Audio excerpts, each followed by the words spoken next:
कहने लगे ये बाबा आपको तो पता ही है इस समय कलयुग आ चुका है। संत कुमार कहने लगे महाराज इस समय मनुष्य के पास इतना समय नहीं है जो ज्ञान और वैराग्य की चर्चा कर सके। जब महाराज ज्ञान और वैराग्य की चर्चा नहीं होगी तो महाराज ज्ञान वैराग्य पर तो बुढ़ापा तो रहेगा।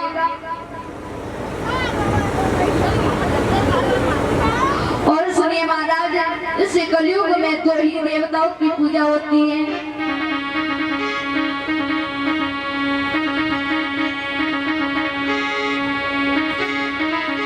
जो अन्न देव की पूजा में इना देवों पर विश्वास गए।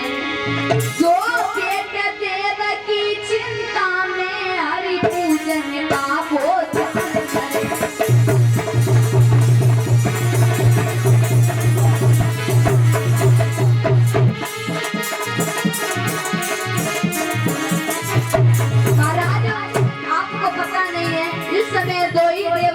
पूजा होती है जो अन्न देव की पूजा में इन देवों पर विश्वास करे। जो पेट देव की चिंता में हरि पूजन का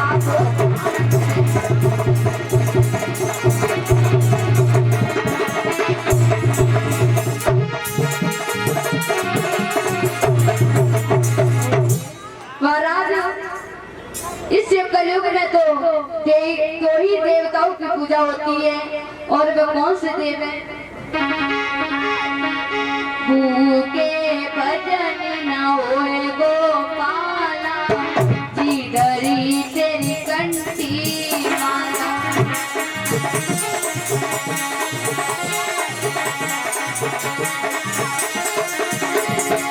भूखे भजन न होए गोपाला और जी धरी तेरी कंठी माला। अरे भूखे भजन न हुए गोपाला जी धरी तेरी कंठी माला।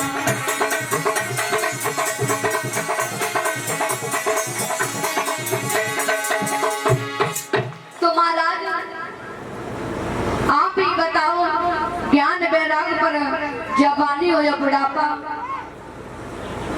महाराज आपको ज्ञान वैराग्य पर जवानी लानी है तो उन्हें हमारे पास लाओ। हम उनको भगवान की चर्चा सुना पाएंगे तो उन पर अवश्य जवानी आ जाएगी।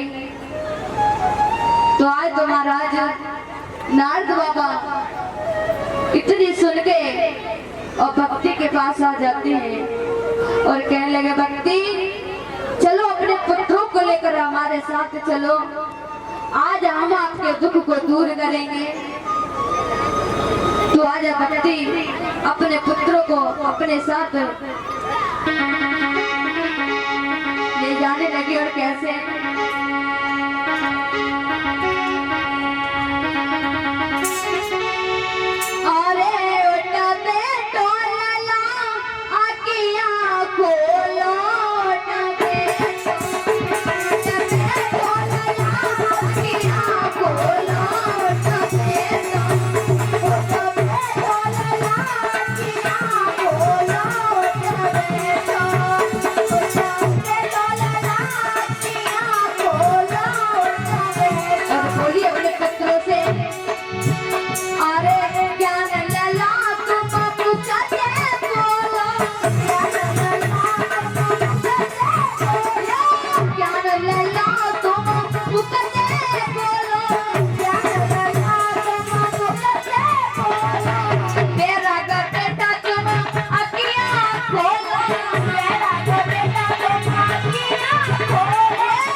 आज तो महाराज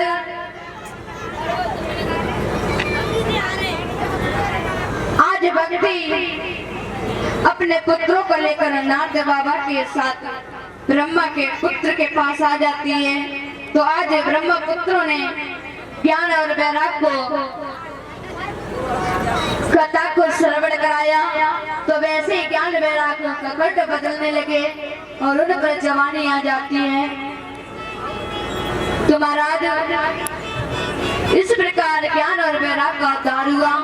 बोली राधा रानी की। श्री सुखदेव जी ज्ञान दर्शे एक सैनिक यदि विशेष प्रकार ज्ञान और वैराग पर जवानी आ जाती है और भक्ति नारद बाबा का बहुत धन्यवाद करती है। बोली राधा रानी की। तो सभी भजन बोलेंगे मीठी मीठी तालियों के साथ में।